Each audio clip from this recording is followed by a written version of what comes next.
Hello everyone, welcome to my variety videos. Please support me by subscribing my channel and click the notification bell for my future videos. Taksan arigatou gozaimashita. Korekara wa yoroshiku onegaishimasu. This Kota Fort is a historical landmark in Madre de Dios. In 1790s, this Kota Fort served as a lookout for any invaders, used as a garrison by the Spaniards, and served as a watchtower. This fort is made of corals, stones, sand, egg white, sugar, and limestone. Therefore, during the Second World War, the Japanese military used this as their kota or quarter. Pasensyahan nyo na to guys. Hindi pa ako masyadong magaling dito sa pagba-vlog.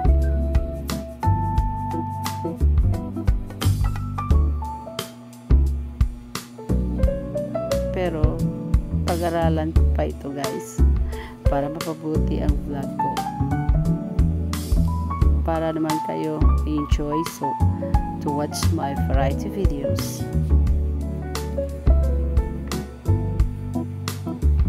Eto guys, focus nga pala ako dito ngayon sa mga halaman kasi paborito ko talaga yung mga halaman, yung mga bulaklak at mga punong kahoy. Kaya pasensya na kayo nakafocus nga pala ako sa mga halaman na nasa paligid natin.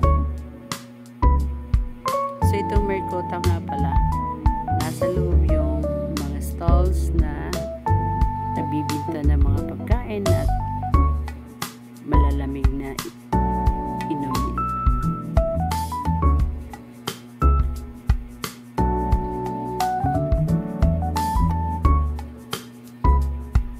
So hating gabi na guys, nagre-record pa nga ako kasi busy na ako tomorrow.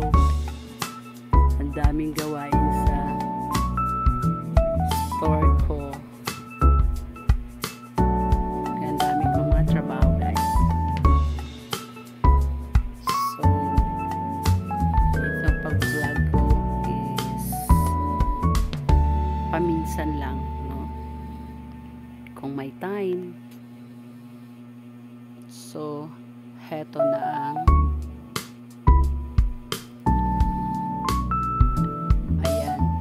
Madre de Dios. So ito yung nasa labas nga pala ng gate. Ano yun? Kota, ano yun pangalan dun? Nakalimutan ko ano yun. Hindi ko masyado nakalimutan ko. Ito yung the Kota Fort, no? Nakasulat dyan. So ito yung entrance. So makikita nyo ang Kota Fort na made of limestone, corals, meron pang egg white. Ayun ang ginagamit nila pang paligid, kasi wala pang semento. So kaya pala ito ang ginagamit nila para magdikit-dikit o mas matibay pa kaya. So ito na yung sa loob ng Kota Fort. Hindi naman siya masyadong malaki o tawag dito. Tamang-tama lang naman siya. Tsaka ang daming halaman pero hindi naman to talaga dating mga halaman. No. Bago lang ito nilalagay ng mga halaman. Pinagawa ng landscape, nilalagyan na ng mga tanim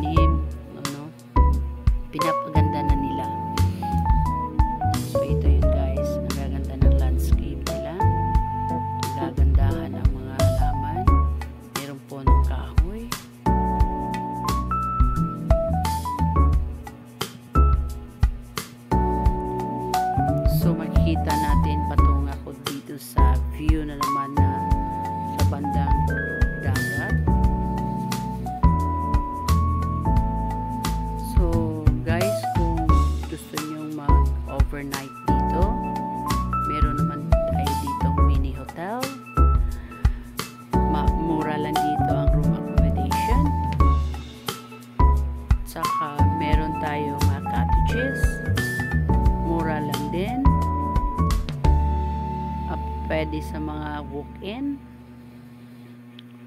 So ito guys ang kanina dinadaanan natin papasok dito sa ito ang view, back view. So ito na yun ang sa front view, nasa harapan ng dagat.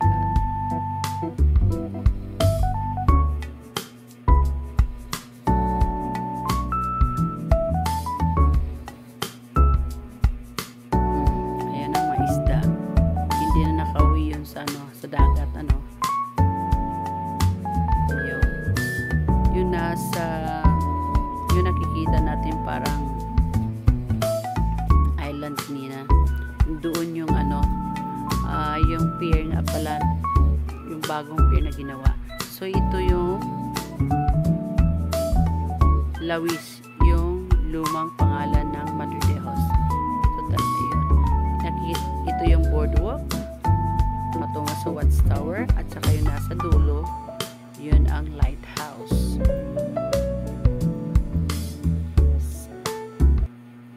Thank you for watching guys. See you in my next vlog.